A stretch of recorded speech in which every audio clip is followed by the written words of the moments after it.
Om Om Om Om Sahana Vavatu Sahanau Bhunaktu Sahaviryam Karavavahai Tejasvinavadhitamastu ma vidvishavahai. Om Shanti Shanti Shanti Samasta Jana Kalyane Niratam Karunamayam Namami Chinmayam Devam Sadgurum Brahma Vidwaram Sadgurum Brahma Vidwaram. Om Shri Chinmaya Sadgurave Namaha. Hari Om. So we are in this fourth episode of Manah Sodhanam, the great vision of Vedanta. The first text we are seeing in the series is Manah Sodhanam. And yesterday we saw verse 19 of Manah Sodhanam by Pujya Guruji, Swami Tejomayananda Ji. It is based on the Bhagavatam, Srimad Bhagavatam, conversation between Narada and Yudhishthira. And in the Manah Sodhanam, only those aspects about what is the cause for our sorrow, and how does it happen, what is an impurity of mind means, and what are the means by which we can remove those impurities of mind.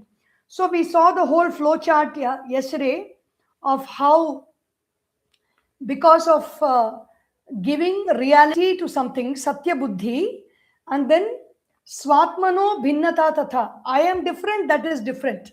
Whatever I am seeing, experiencing is different from me. So second one, bhinnata buddhi. And then the third one is either sukha buddhi or dukkha buddhi. That object means that thought, emotion, feeling, circumstance, a person gives me joy or sorrow. When we say gives me, it is not talking about that person or that situation outside, but we perceive that situation, we perceive that person, we perceive that object in our mind as a thought. And so that thought can give me joy or that thought can give me sorrow. But we do not know this protocol of how the thought, how the joy and sorrow is happening to us. And so we ascribe joy and sorrow to the people outside. Actually, the people outside, the situations outside, and the objects outside, what they do is they trigger the essential experience within of joy or sorrow inside us. And so we either experience joy. When joy is triggered inside us, we experience joy.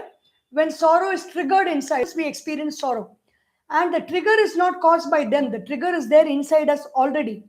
The joy and sorrow is inside us. And the other person only acts as the outside situation, person or object only acts as a trigger. When they come in front of us, that is activated inside us. And so we erroneously think that the joy is dependent on that person, or the sorrow is dependent on that person, or the joy and sorrow is dependent on that object, or the joy and sorrow is dependent on that situation. So that is where we were yesterday. In verse 19, we saw how to conquer kama. Kama means desire, hankering after something, craving for something. When you take a habit, there are many authors who have written about how habits are formed, and they've quoted from many scientific books. One book on micro habit. There's another book on habit called The Atomic Habits by James Clear. There's another book by Charles Duhigg. It is called The Habit. It's called Habit. And here, in all these books, the root cause for habits is decoded. What is the root cause? There is a cue. That is what we say, something is triggering us. Cue. And then once a cue is there, there is a craving inside to experience something. Cue, craving. And then you have reward. You experience that, you get a reward out of it, and that reward makes you repeat that feeling, repeat that we want to repeat that experience again and again, and thus a habit is formed. So how to conquer kama or desire, that craving for something? Asankalpa. Asankalpa means I have a sankalpa. I have a very firm thought in my mind, a strong belief in my mind that something gives me joy. When I remove that belief in my mind, I will be free of that desire. How to remove that belief? Asankalpa is by having the Sat Sankalpa. There is a very beautiful verse from the Vedas. Tanme manaha Shiva Sankalpamastu. Tanme manaha Shiva Sankalpamastu. So, asankalpa is very easily said. But what are the ways by which I can remove a sankalpa? A sankalpa is not like an object, like there is some dirt somewhere, there is some dust somewhere, or it can be swept away, it can be wiped away, or it can be mopped and removed, or it can be plucked and thrown out. It is not like that. This is a thought. This is a thought rooted in repetitive feelings and experiences. So, how can I remove that? By first of all acknowledging, yes, I have this desire. I love coffee, or I love to go to movies.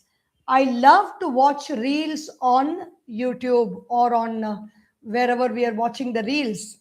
So I love to do that. First, you accept it. The moment you accept, the thought is a very live thing. It is not some dead matter. As long as it is there in our head, in our body, the thought is a very live thing. The moment you accept, it responds to us as if you're talking, you're accepting a person. So you accept the thought, the thought becomes quiet. Like when a child is shivering because the child has done something wrong, and when the parent starts scolding, either the child will rebel or the child will shrink in fear.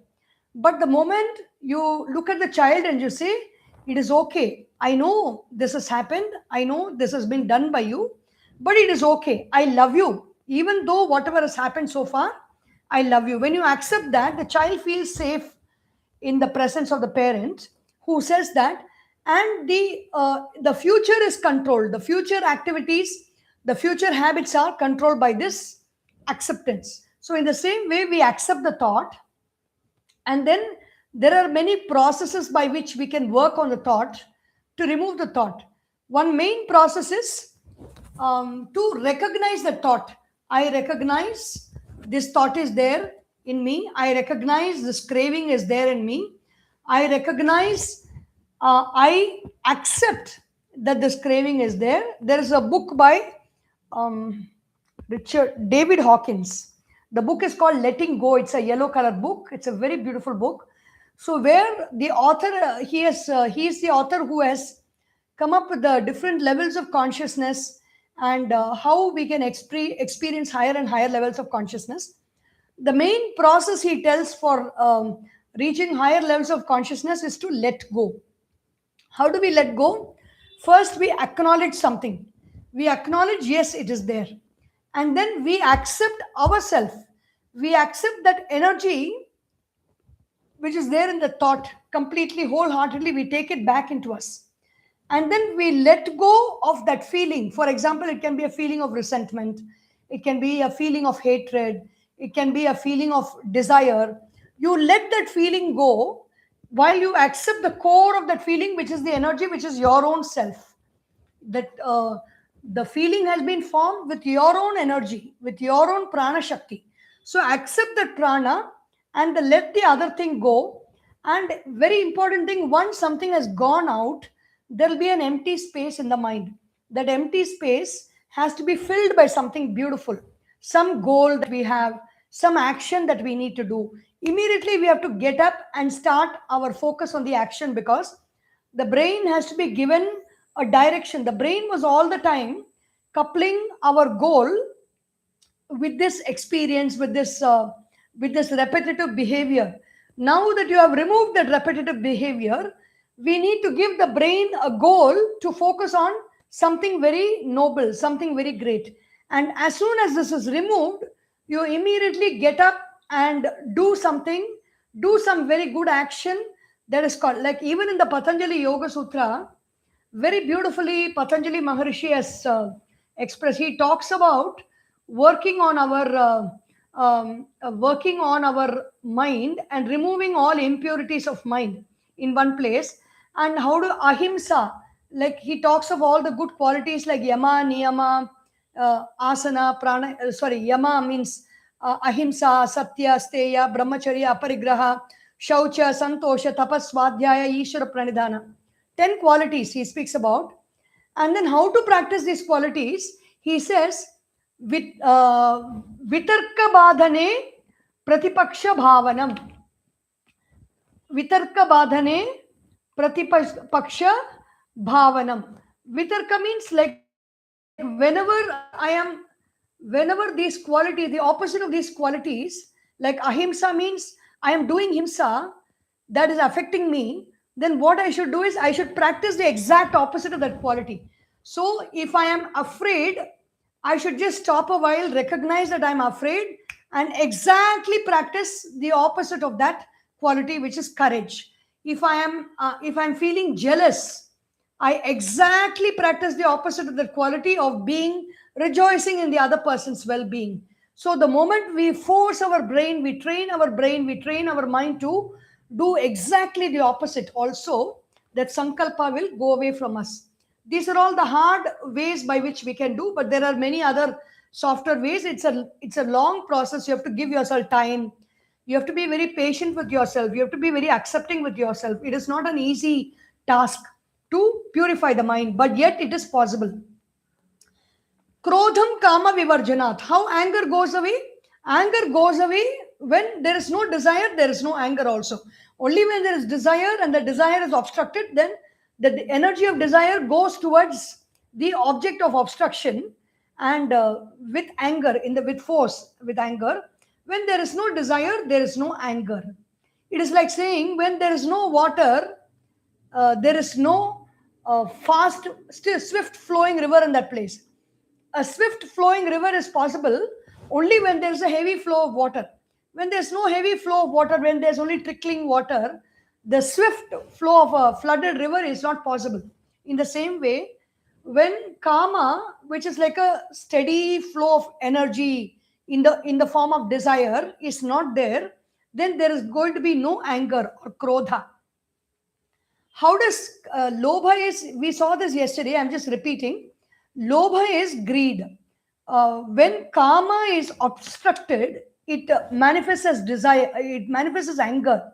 But when the kama is fed, it is fulfilled, then it manifests as greed. It wants more and more, asking for more and more. How does that lobha or greed go away?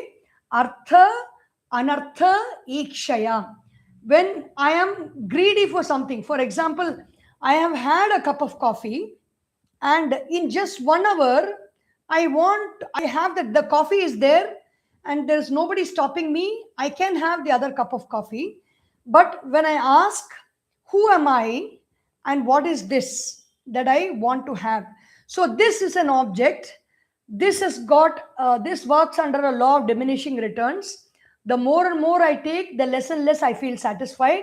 So all the theories of habits, the neuroscience of habits, all that we can go through also. But what is the artha? What is the purpose of my life? What is the goal of my life? Who am I? I am the master of circumstances. I am the master of situations. I am the master of objects. Whatever I wish, it can be done. I don't need to be craving for something to have a same experience which I have not enjoyed. So one way of stopping craving is whether I'm having a chocolate or whether I'm having a cup of coffee, just go through that process very, very slowly. Sip that coffee. Be grateful to that coffee for being serving you for so many years. Be thankful. Give praise to God for creating such a beautiful cup of coffee that is giving us so much of joy. The more and more gratitude you put into your thoughts, the more and more appreciation you put into your thoughts, the more and more you are connected with what you are doing, connected with that action of, even if whatever it is. When I was in the US once, I was walking, and one lady, I think she was a police officer, and she saw me many, this was many years ago, maybe 15, 16 years ago. She asked me, how is it, how can I stop this habit of smoking? So then I discovered she's a Christian. So I told, if you love Jesus Christ, whenever you're going for a smoke, you think of Jesus Christ and you offer that cigarette to Jesus Christ, and then you complete that smoking in prayer. Make that, turn that event itself into prayer, and turn that situation itself into a prayer. Then you will get over this habit of smoking. So, artha anartha ikshaya. Artha means what is the reality, what is the truth, what is the essence of my being, who am I. Contemplation on who am I is artha. I am life, I am consciousness, artha. What is anartha? Everything other than life is anartha. We don't need to really worry about it. Artha anartha ikshaya. Iksha means going on, sing. Sakshat ikshate. Sakshi. We are witnessing what is the truth, what is the reality. We are discriminating the reality from what is not real. What is the difference between what is real and what is not real? Real is something that is permanent. Not real is something that comes and goes. So, artha anartha ikshaya lobham. Then how does fear go away? Bhayam tattva amarshanat. The fear of earth goes away when I go into the element of the earth and I discover that element of earth which is there outside is also present as my body. I am not different from the earth. Then I get fear of water. The fear of, I'm not talking about not protecting yourself in difficult circumstances when you have trouble with the earth, water, fire, or air, or whatever it is. I'm not talking about that. I'm talking of fair weather contemplation and times when you are sitting alone in your room and you are afraid of something. Go into the essence of that object of which you are afraid of. What is it that gives you fear? What is the nature of that object? The nature of that object will be drishya. Drishya means it has got three gunas. It has got sattva guna, meaning it is evident, its presence is evident to us. Sattva guna, it is existing. Rajoguna, it is moving and it is capable of creating movement and disturbance inside me. Rajoguna. Tamoguna, it is stable, it is inert, and it can also cause inertia inside me, the experience of inertia inside me. Tamoguna. Then it has got five elements. Any object, this is the same. You got the element of earth, you got the element of water, you got the element of air, you got the element of space, and you got the element of fire. Five elements are there. And then you have the Pancha Indriya, the five sense organs of perception. It is not there outside, but it is there inside us. That is also Drishyam. These five sense organs are seen by us, seen by the mind, and the mind is seen by the intellect. Artha anartha ikshaya lobham, bhayam tattva amarshanat. When we in this manner go deep into the tattva, into the essence of anything, whether it's the essence of my own being or the essence of the object of which I am afraid of, when we go deep into that, then our fear will vanish.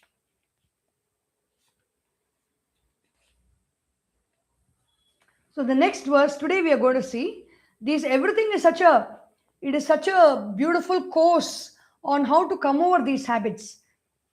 Anvikshikya shoka mohau dambham mahadupasaya yogantarayan maunena himsam kayadyanihayam. Anvikshiki. Anvikshiki means constantly going after something, contemplating on something, contemplating on the nature of something, researching, finding out in detail about some subject, some topic, whichever is giving us sorrow and whichever is giving us delusion. Delusion means the thought that I am the body is delusion. And when I think that I am the body, and when I function and I act as the body in the world, then I will face a lot of sorrow because the body can be injured. The body has very hard emotions which can be felt. And when I am identifying myself with the body, then I will feel the pain, I will feel the injury, and I will feel those emotions, and I will feel sorrowful also about that. So, if I want to come out of these emotions of sorrow and delusion, what do? I do Anvik Shiki. Anvik Shiki means contemplating on that object which gives me sorrow, or that object which makes me deluded, which means what gives me delusion? The body, the presence of the body gives me delusion. So contemplating on what is the essence of the body, what is it made up of? Asti, the Tattva Bodha says Asti. What is the nature of the body? What is the true nature of the body? Asti. It is there for a particular period of time, maybe for 100 years or more than 100 years or less than that also. Asti. The body is first formed, and then jayate. The body is born. The body grows. After it is born, the body grows. Vardhate. Then the body changes. Aparinemate. It modifies itself. Then the body starts to decay. Apakshiyate. And finally, the body is disposed of completely. Vinashyati. The body just completely drops. So this is the nature of the body, which when we say anvikshiki. By this, the moha or the we will not identify with an object which is going to leave us and go. Only when we think something is permanent and something is going to give us joy and something is belongs to us and it is our own self, only then we like it. If we really know the truth of the body, we will not like the body. We will not get identified with the body. We will not pamper the body. We will just take care of the body. There's a difference between liking, loving, pampering, and taking care. Taking care of the body is essential. So we will take care of the body. And we will not get overly obsessed with the body. So moha will go away that way. What is shoka?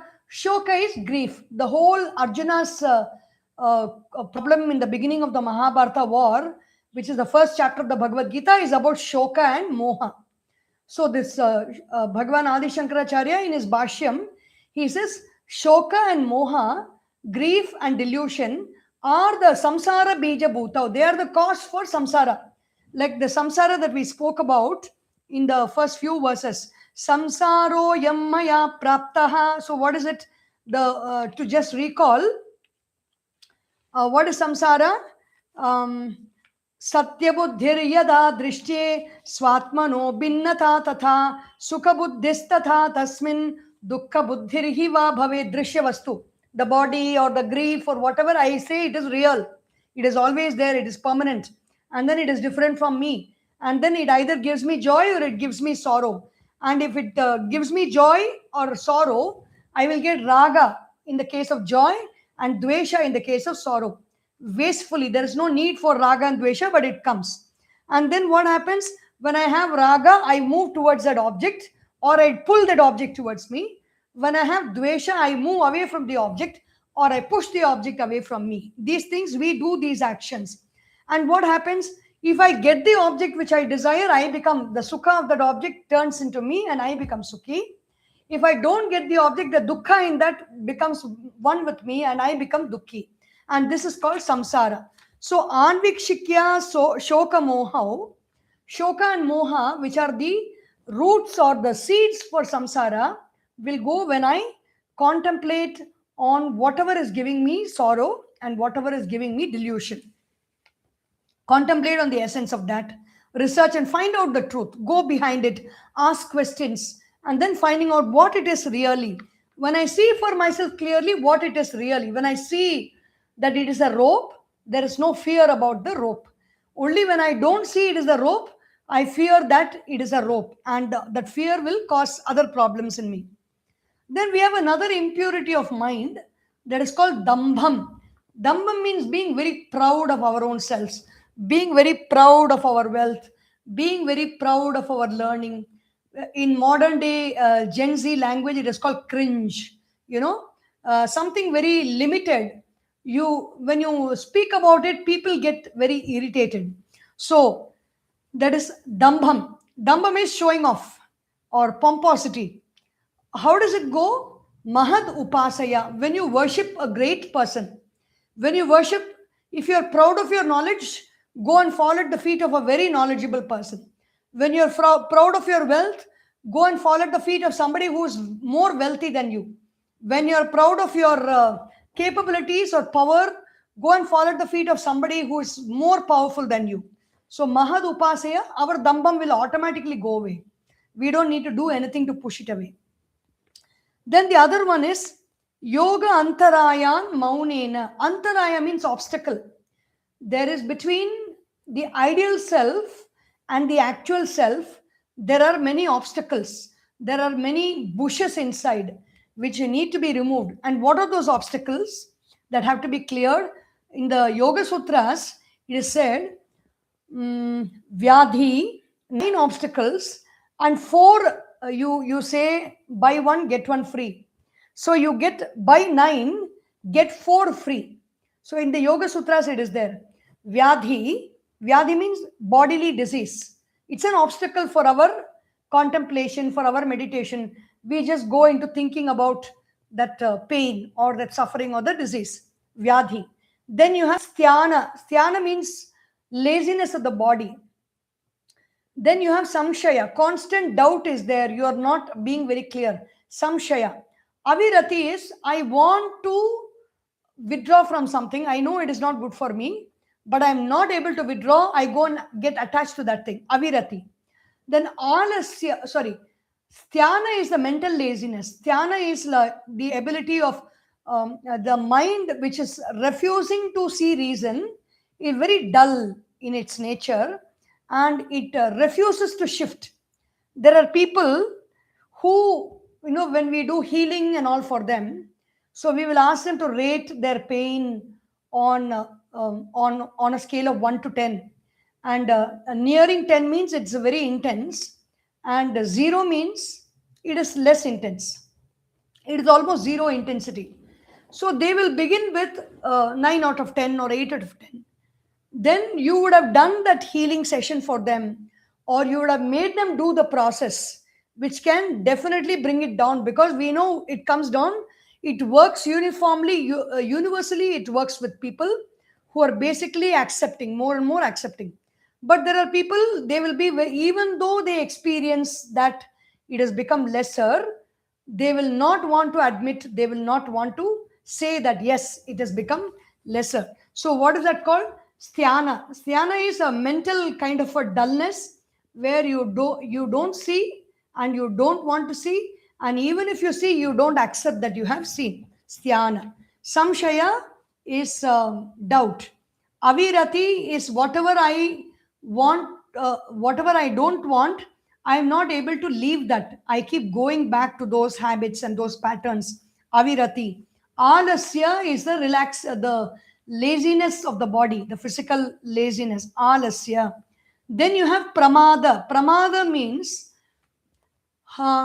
you know that there are many things that are good for you. Like, for example, getting up in the morning, taking a bath, doing our yogasanas and pranayama, doing puja, or speaking very kindly to others, or keeping our house neat, clean, and tidy. All that we know, which will help us, but still we are very relaxed in doing all that, is called pramada.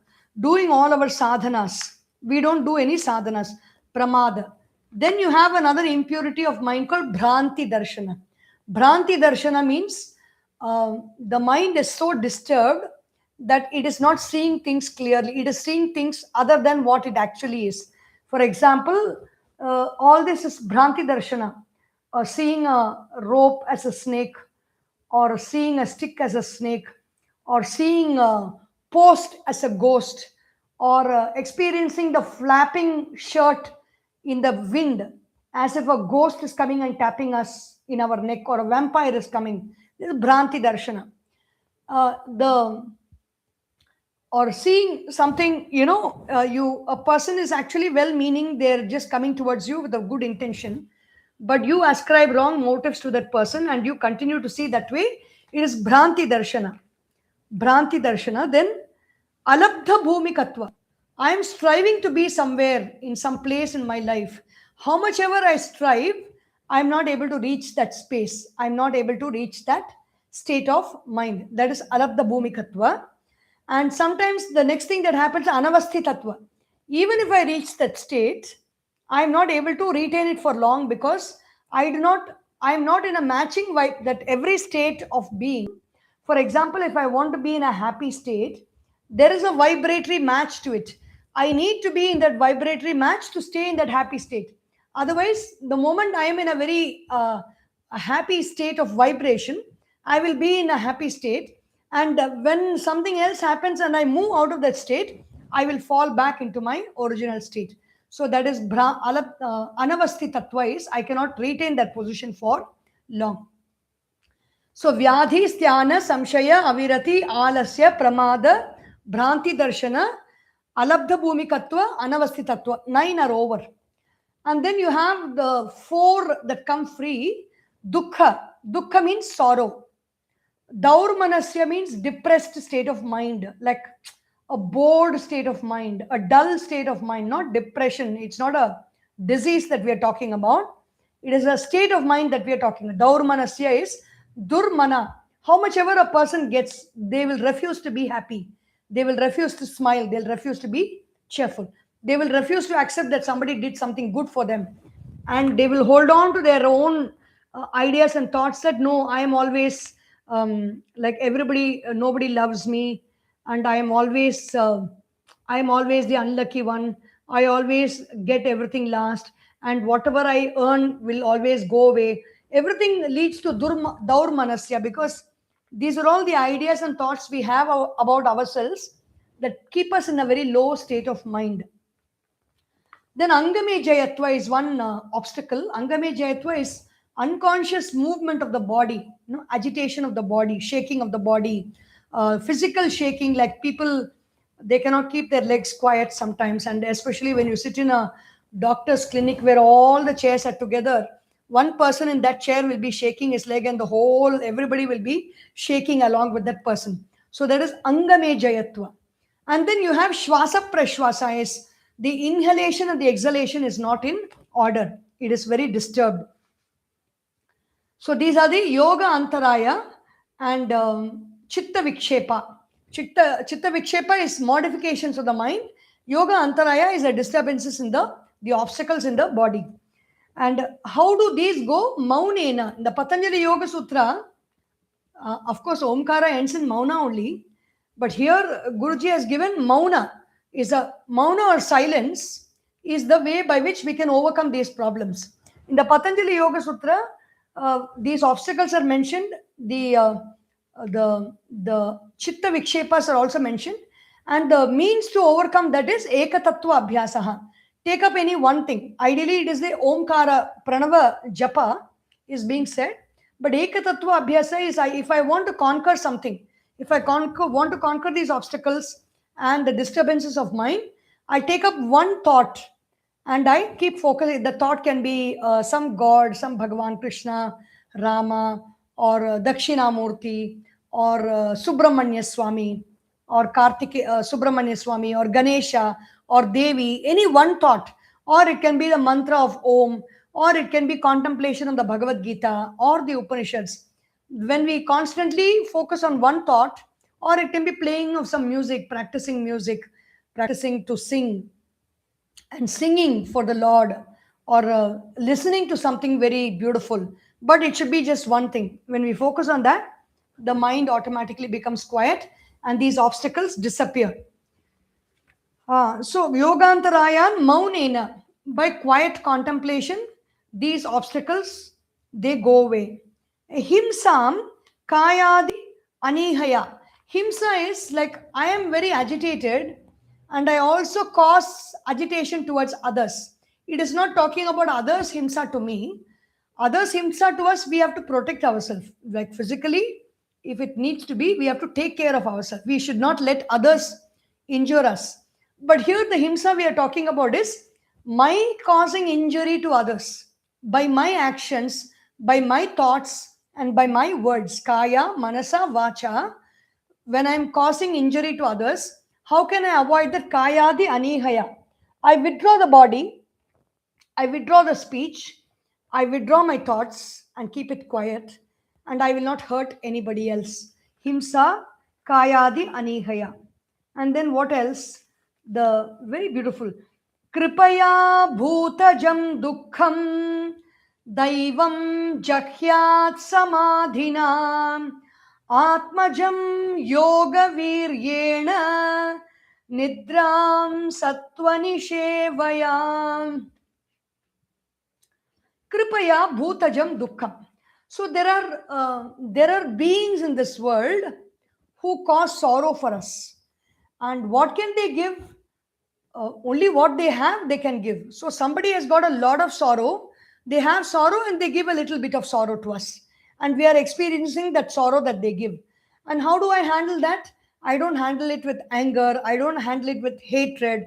I don't handle it by being contrite or being very contemptuous towards that person, or, brushing that person off, judging that person. I don't handle it that way. I handle that sorrow that I experience because of someone else's actions by kripa. Kripa is compassion, showing my love to that person despite what they have done to us. Kripa is nothing but showing goodness. Tamakinna murpagal seyin, sorry, this Tirukkural, very beautiful Tirukkural, 1 minute. Inna seidare oruttal, அவர் நாண நன்னயம் செய்து விடல். Inna seidare oruttal. What does it mean to be patient with somebody who has done something wrong to us? We do something good to them, even to the extent that they become so ashamed of their own actions. அவர் நாண நன்னயம் செய்து விடல். So that is kripa. Kripa means showing compassion towards people who give us sorrow. Bhutajam dukkham. Bhuta means not only human beings, all beings outside us. These are about the tapatraya. Adi bhautikam, Adi daivikam, adhyatmikam. Adi bhautika dukkha is sorrow given to us by people around us, by living beings around us. Sorrow. Kripaya bhutajam dukkham. Then you have the sorrow by Adi daivikam is external forces of nature, like a tsunami, or like heavy rains, or like floods, or meteor showers, whatever it may be, which is not in our control, is Adi daivikam. Daivam jahyat. How do you conquer that? Samadhina, absorbing. Next time you can try.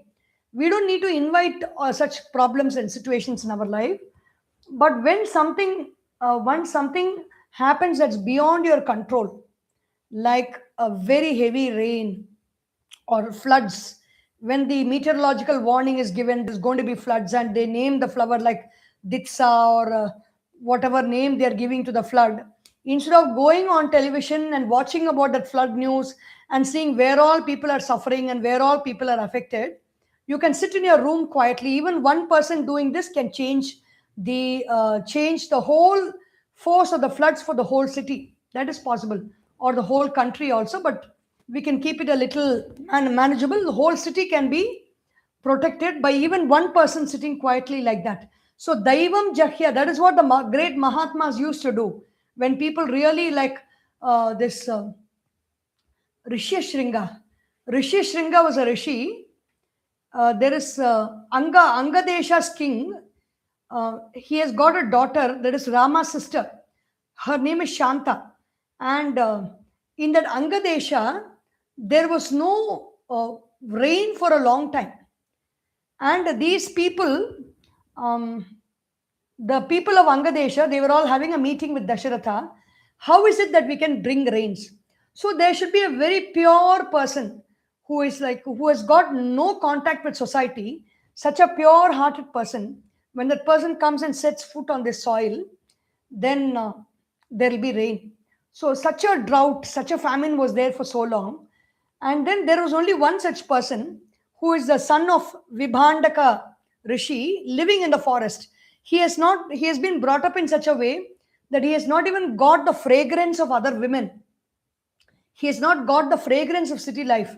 He has been brought in such cloistered circumstances in the forest itself. He has not even seen his mother. And so the Rishi brings up his son like that. And once then this Angadesha Raja, you say, how can we bring? He will not come here, no, to the city. Somebody who has grown up like that, they will not come. So some dancing girls in the court, they say, you leave it to us. We will take care of it. They go there to the forest, and they talk with him, they chat with him, he invites them to their home, he gives them something to eat. And then these people also say, why don't you also come and see us there in our city? And they just took him on the boat and they took him away to the Angadesha. The moment Rishi Shringa kept his foot, his toe touched that soil, it started pouring cats and dogs. It was raining like that.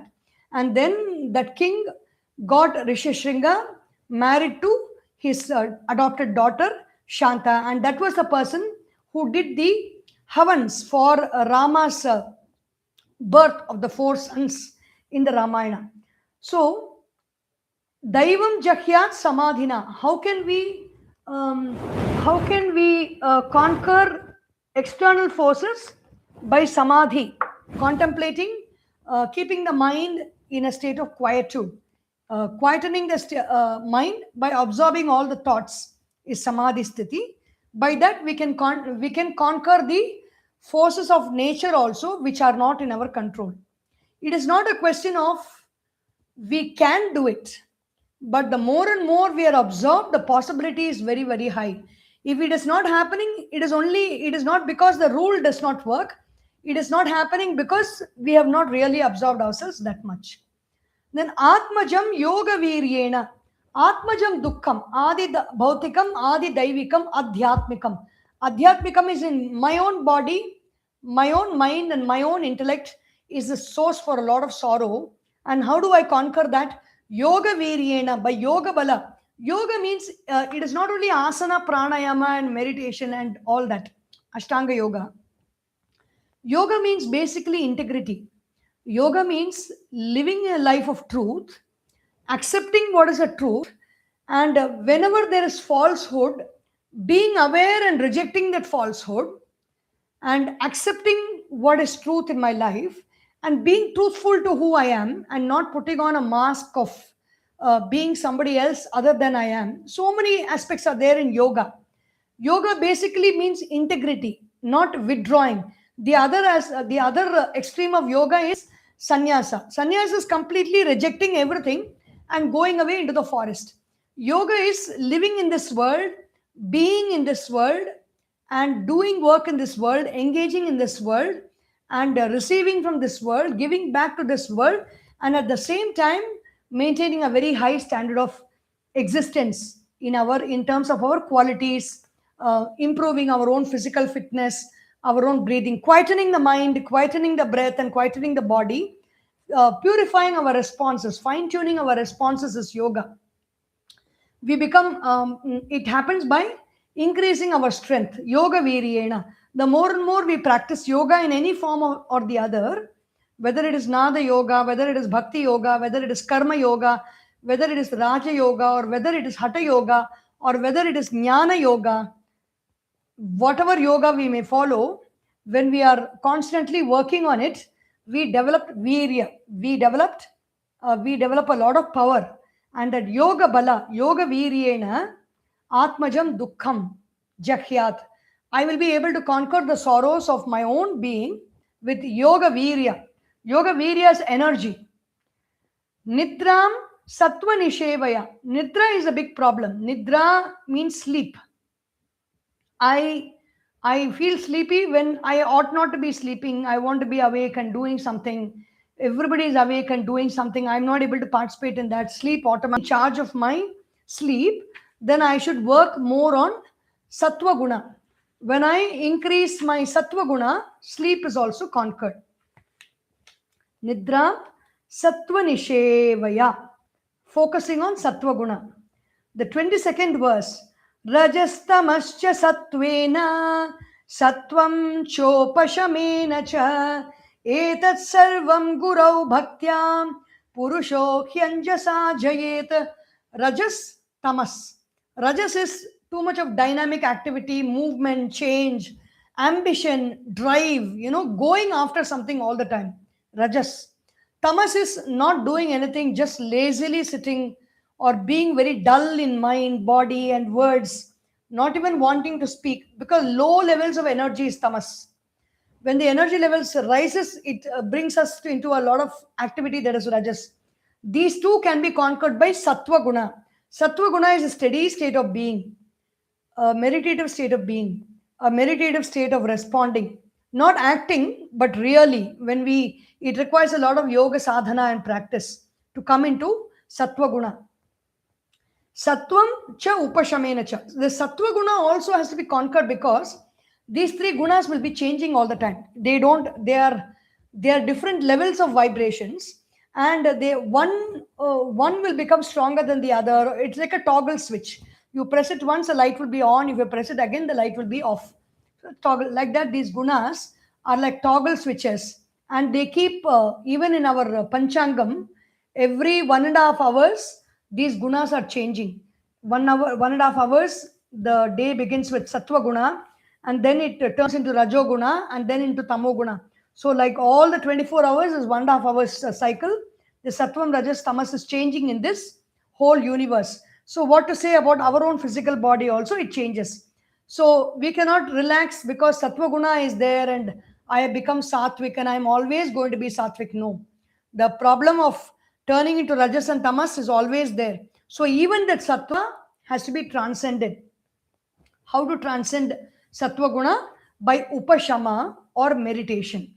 Quietness of mind, quietude of mind. And if I have to practice all this very hard, is it so that I have to practice all this? No.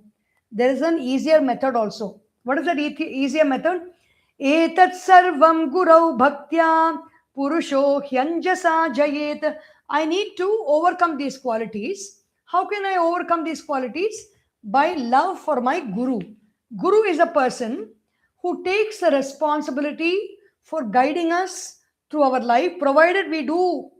Swami Chinmayananda says, I am not a mule guru. Means a guru is not a person who allows you to sit over his neck and take him for a ride. No. When we are ready to make Yatra Yogeshwara Krishno, Yatra Partho Dhanurdharaha, Tatra Shrir Vijayo Bhutihi, Dhruvani Tirmama, Yatra Yogeshwaraha Krishnaha. Krishna the Yogeshwara is there. Yatra Partho Dhanurdharaha, where Arjuna is ready for action, holding the bow and arrow, Arjuna is ready. Only in this context, what happens? That is a very deadly combination. And what happens? Tatra Shrihi, there is a lot of wealth and well-being in that place.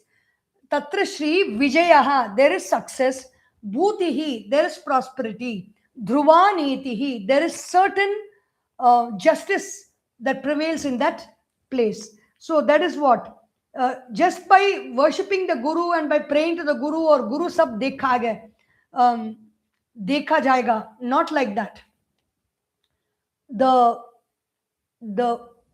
devotion to the Guru and also our own effort to do what is required, we will be able to conquer it very easily.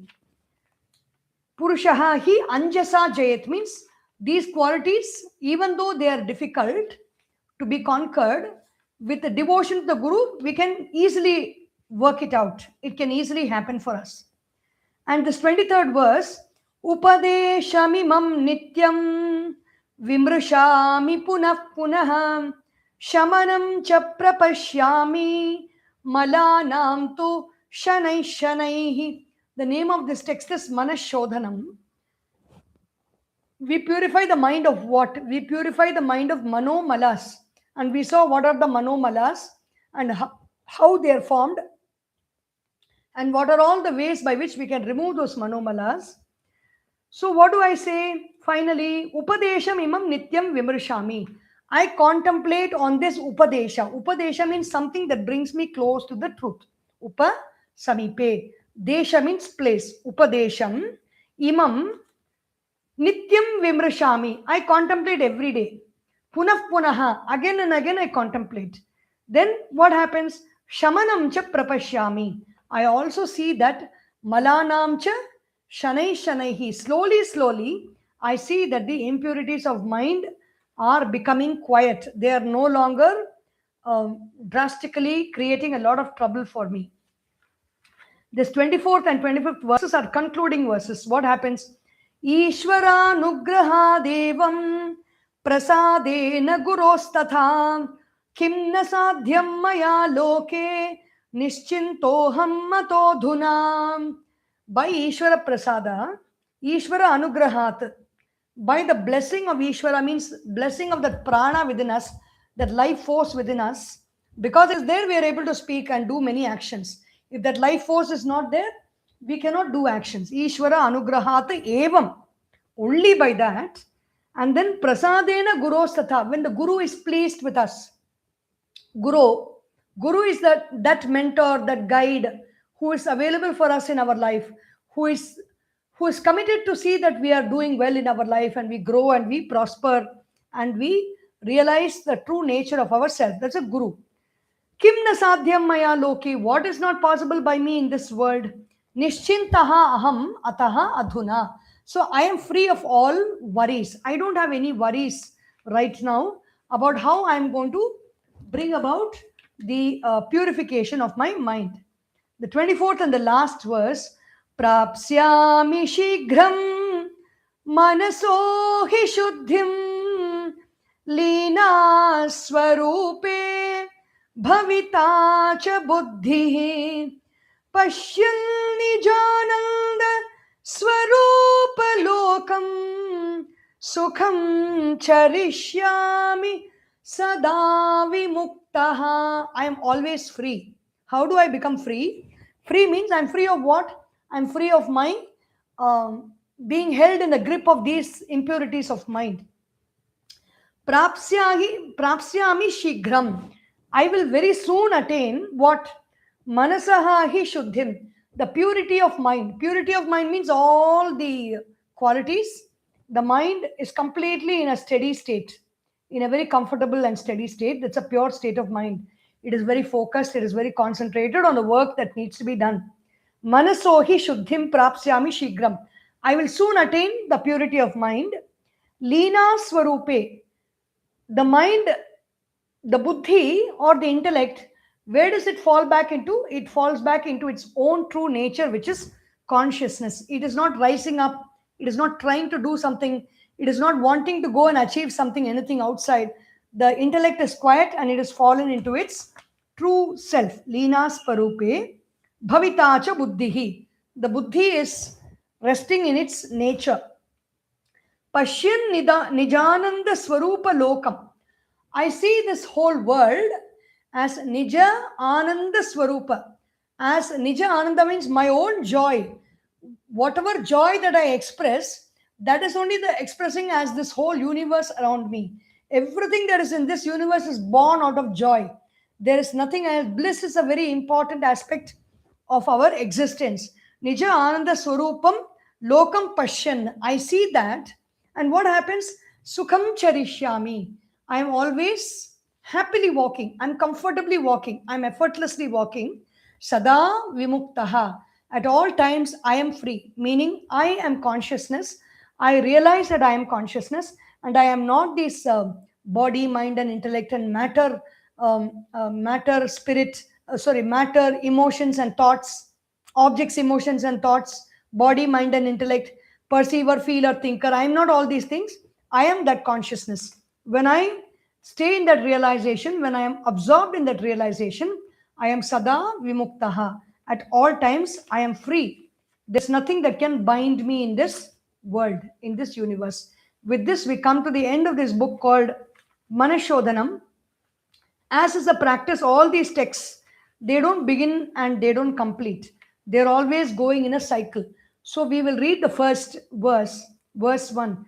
Paramatma dvayanandaha sarvabhuta sthitopiha ajnanena vruto drishtaha tathaiva chamano malaihi. So these are the ways by which the mind can be purified. Even when we take up one thing and work on it, it is going to be a wonderful experience for all of us. So tomorrow we will be looking into the other book in the series, Dhyana Swarupam. That's a very short textbook, but it's a very, very beautiful book. It is basically talking about the true nature of meditation. What is the inner content of meditation? We will see that tomorrow. Om Sarvesham Swastir Bhavatu, Sarvesham Shantir Bhavatu, सर्वेषां पूर्णं भवतु, सर्वेषां मङ्गलं भवतु, सर्वे भवन्तु सुखिनः, सर्वे सन्तु निरामयाः, सर्वे भद्राणि पश्यन्तु, मा कश्चित् दुःखभाग् भवेत्। ॐ असतो मा सद्गमय, तमसोर्मा ज्योतिर्गमय, मृत्योर्मा अमृतं गमय। ॐ पूर्णमदः पूर्णमिदं पूर्णात् पूर्णमुदच्यते, पूर्णस्य पूर्णमादाय पूर्णमेवावशिष्यते। हरिः ॐ श्री गुरुभ्यो नमः। हरिः ॐ। बोलिए श्री सद्गुरुनाथ महाराज की जय। हर नमः पार्वती पतये। हर हर महादेवा। हरि ओम।